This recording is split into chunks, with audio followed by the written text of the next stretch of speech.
Assalamualaikum warahmatullahi wabarakatuh.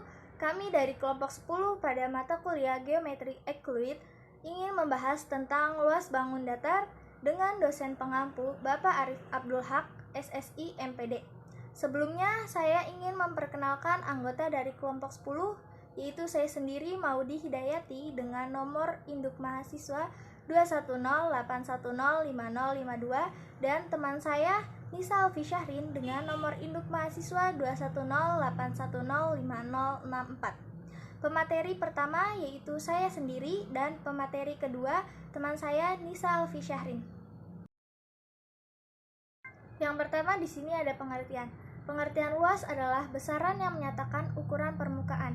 Kita biasa mengenalnya seperti 20 cm persegi, 4 meter persegi, 5 hektar, atau tembok persegi, dan sebagainya. Kemudian ada macam-macam postulat sesuai dengan definisi 9.1.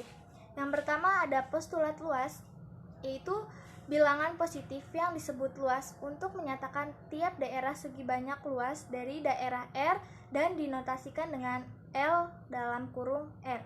Yang kedua, postulat luas dua daerah kongruen, yaitu jika dua persegi panjang atau segitiga kongruen, maka daerah yang dibatasinya mempunyai luas yang sama. Kemudian yang ketiga ada postulat penjumlahan luas, yaitu jika daerah segi banyak adalah gabungan N daerah yang tidak overlapping, maka luasnya adalah jumlah dari luas N daerah. A adalah gabungan dari S1, S2, S3, dan S4 yang tidak overlapping. Maka L dalam kurung A sama dengan L dikali S1 ditambah L dikali S2 ditambah L dikali S3 ditambah L dikali S4. Kemudian lanjut ke luas segitiga. Luas segitiga dapat ditentukan bila alas dan tinggi segitiga bisa diketahui. Bisa kita lihat pada gambar di PPT ini. Alas adalah salah satu sisi dari segitiga dan tinggi adalah tinggi yang bersesuaian dengan sisi yang dinyatakan sebagai alas. Misal diketahui segitiga ABC seperti berikut. Di sisi yang dipanjang sebagai alas adalah sisi AB. Lukis segitiga ABC dengan CD sama dengan AB dan BD sama dengan AC. Gunakan jangka dan berdasarkan lukisan segitiga sisi. Bisa kita lihat gambarnya seperti yang di samping. Maka terjadi jajar genjang ABDC, sehingga segitiga ABC sama dengan kongruen segitiga DCB, atau sama dengan postulat CCC. Maka L dalam kurung DCB sama dengan L dalam kurung ABC. L dalam kurung ABCD sama dengan L dalam kurung ABC plus L dalam kurung DCB sama dengan L dalam kurung ABC plus L dalam kurung ABC. Karena L dalam kurung ABC plus L dalam kurung CDCB sama dengan 2L ABC, maka dapat ditulis L dalam kurung ABC plus L dalam kurung ABDC. Sudah diketahui bahwa L dalam kurung ABDC sama dengan alas dikali tinggi, maka L dalam kurung ABC sama dengan setengah alas kali tinggi, sama dengan setengah AB dikali tinggi. Kemudian ada teorema 9.2. Luas segitiga dengan alas A dan tinggi yang bersesuaian dengan alasnya T adalah setengah AT. Sering ditemukan segitiga tidak dinyatakan alas dan tingginya, tetapi diketahui panjang semua sisi-sisinya seperti gambar berikut. Bisa teman-teman lihat sendiri gambar yang sudah ada dalam PPT. Untuk menghitung luas segitiga ini digunakan rumus Heron. Orang Alexandria Mesir hidup sekitar tahun sebelum Masehi. Kemudian teorema 9.3. Rumus Heron, jika ABC mempunyai panjang sisinya ABC, maka luas segitiga ABC sama dengan L dalam kurung ABC sama dengan akar S dikali S min A dikali S min B dikali S min C dengan S sama dengan setengah dikali A plus B plus C. Kemudian ada luas trapesium. Untuk menghitung luas trapesium, kita akan gunakan luas jajar genjang. Seperti gambar yang sudah ada pada PPT ini. ABCD trapesium dengan AB sejajar dengan CD. Untuk mencari luasnya, buat lukis segi 4 FCBE yang kongruen dengan trapesium ABCD, atau tentu FCBE trapesium juga. Jadi, L dalam kurung AEFD sama dengan L dalam kurung ABCD plus L dalam kurung FCBE sama dengan L dalam kurung ABCD plus L dalam kurung ABCD, karena L dalam kurung ABCD sama dengan L dalam kurung FCBE sama dengan 2L ABCD. Sedangkan L dalam kurung AEFD sama dengan AB plus BE dikali T sama dengan AB plus DC dikali T sama dengan B1 plus B2 dikali T. Jadi L dalam kurung ABCD sama dengan setengah dikali B1 plus B2 dikali T dalam kurung B1 sama dengan sisi alas, B2 sama dengan sisi atas. Kemudian ada luas segi banyak beraturan, di mana keliling segi banyak adalah jumlah panjang sisi-sisi segi banyak, yaitu terdapat dua gambar yang sudah ada di PPT.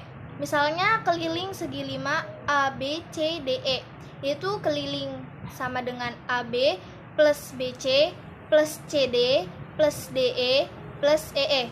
Kemudian ada keliling segi 4 ABCD, di mana keliling sama dengan AB plus BC plus CD plus DA.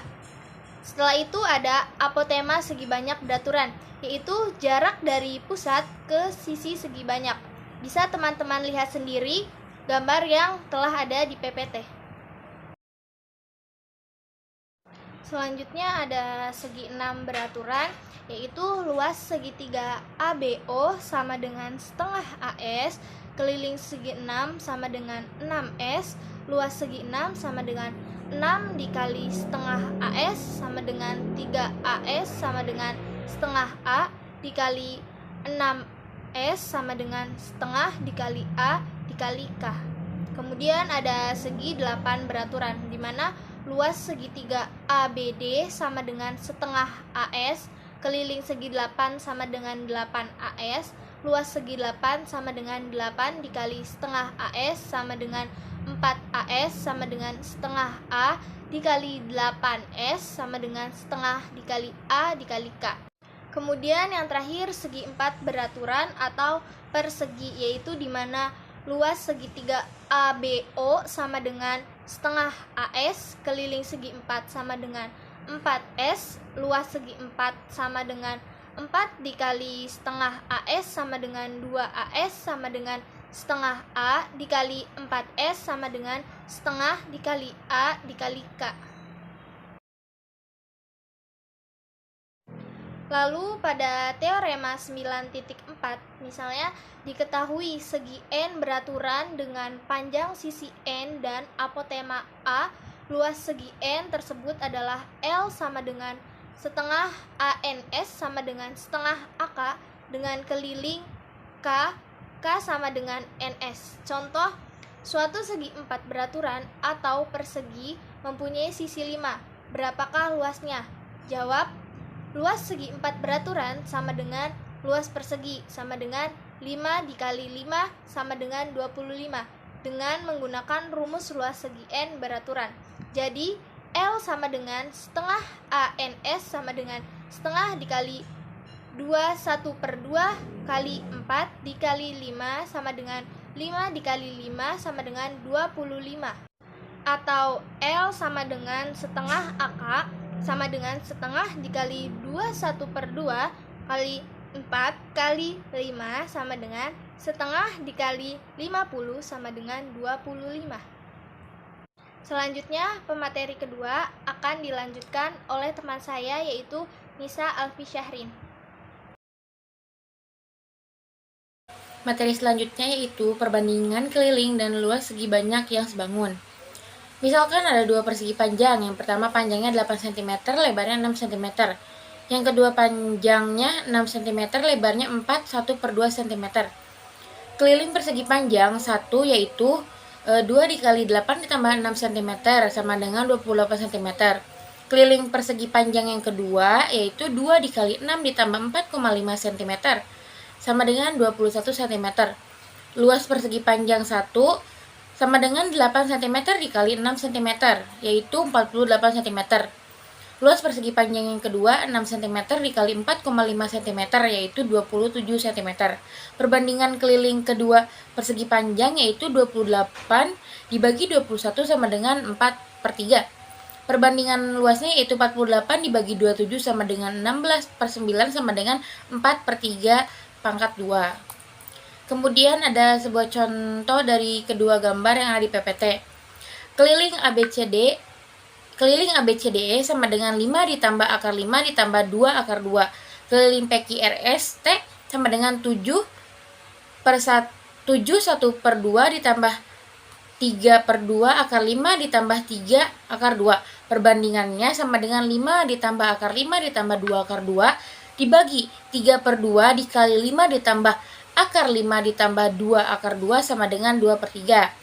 Luas ABCDE sama dengan 3 ditambah 1/2 dikali 3 dikali 2 sama dengan 3 ditambah 3 sama dengan 6. Luas PQRST sama dengan 4 1/2 dikali 1 1/2 ditambah 1/2 dikali 4 1/2 dikali 3 sama dengan 6 3/4 ditambah 6 3/4 sama dengan 13 1/2. Jadi perbandingannya yaitu 6 dibagi 13/2 sama dengan 12/27 diperkecil lagi jadi 4/9. Contoh-contoh itu menguatkan kebenaran dari teorema berikut. Ada teorema 9.5 yang isinya yaitu perbandingan keliling dua segi banyak sebangun sama dengan perbandingan potongan sisi yang berkorespondensi. Teorema 9.6 yaitu perbandingan luas segi banyak sama dengan kuadrat perbandingan panjang sisi-sisi berkorespondensi. Kemudian teorema 9.7 lingkaran dengan jari-jari R atau diameter D, maka kelilingnya yaitu C sama dengan V dikali diameter sama dengan 2V R. Kemudian ada nilai V.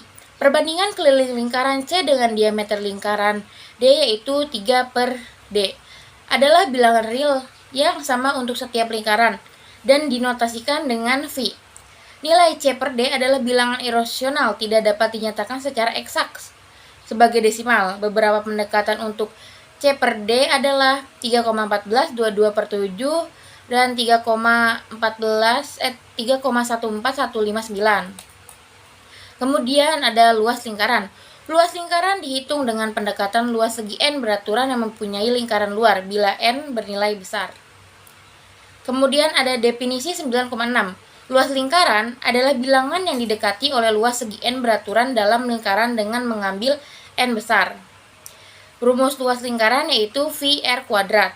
Kemudian ada teorema 9.8. Diketahui lingkaran dengan jari-jari R, maka luas lingkarannya diberikan dengan formula A sama dengan VR. Definisi 9.7. Sektor lingkaran atau juring, lingkar daerah lingkaran yang dibatasi sudut pusat dan busur di hadapannya. Kemudian ada contoh soal. Nomor 1, carilah luas jajar genjang A, B, C, D jika AD sama dengan 5 dan EF sama dengan 11 dengan gambar di samping. Penyelesaiannya yaitu panjang jajar genjang itu dengan alas BC jelas. BC sama dengan AD sama dengan 5 dan tingginya adalah EF sama dengan 11. Jadi luasnya adalah alas dikali tinggi sama dengan BC dikali EF sama dengan 5 dikali 11 dan hasilnya yaitu 55. Nomor 2, roda gigi depan mempunyai jari-jari 15 cm, roda gigi belakang mempunyai jari-jari 5 cm. Bila roda gigi depan berputar satu putaran penuh, berapakah putaran roda gigi belakang berputar? Penyelesaiannya yaitu keliling roda gigi depan sama dengan 2VR1 sama dengan 2V dikali 15 cm sama dengan 30 V cm. Keliling roda gigi belakang sama dengan 2 V R2 sama dengan 2 V dikali 5 cm sama dengan 10 V cm. Jadi 30 V dibagi 10 V sama dengan 3. Jadi bila roda gigi depan berputar 1 putaran, roda gigi belakang berputar 3 putaran. Yang ketiga, soal nomor 3, segitiga sama sisi dengan segi 6 beraturan mempunyai ukuran lingkaran yang sama. Tentukan perbandingan luasnya. Penyelesaiannya itu, misalkan sisi segitiga sama sisi sama dengan S, maka sisi segi 6 beraturan sama dengan 1/2S. Apotema segitiga A1 sama dengan 1/6S akar 3. Apotema segi 6 beraturan A2 sama dengan 1/4S2 akar 3. Luas segitiga sama sisi 1/2 A1 R1S1 sama dengan 1/2 dikali 1/6S akar 3 dikali 3 dikali S sama dengan 1/4 S kuadrat akar 3. Luas segi 6 beraturan 1/2 A2 N2S2 sama dengan 1/2 dikali 1/4 S akar 3 dikali 6 dikali 1/2S sama dengan 6/16 S kuadrat akar 3 sama dengan 3/8 dikali S kuadrat akar 3. Kemudian luas segi 3 sama sisi dibagi luas segi 6 beraturan. Jadi 1/4 S kuadrat dibagi 1/4 S kuadrat akar 3 dibagi 3/8 S kuadrat akar 3 sama dengan 2/3 atau 2/3. Sekian materi yang dapat kami sampaikan, kurang lebihnya mohon maaf. Wassalamualaikum warahmatullahi wabarakatuh.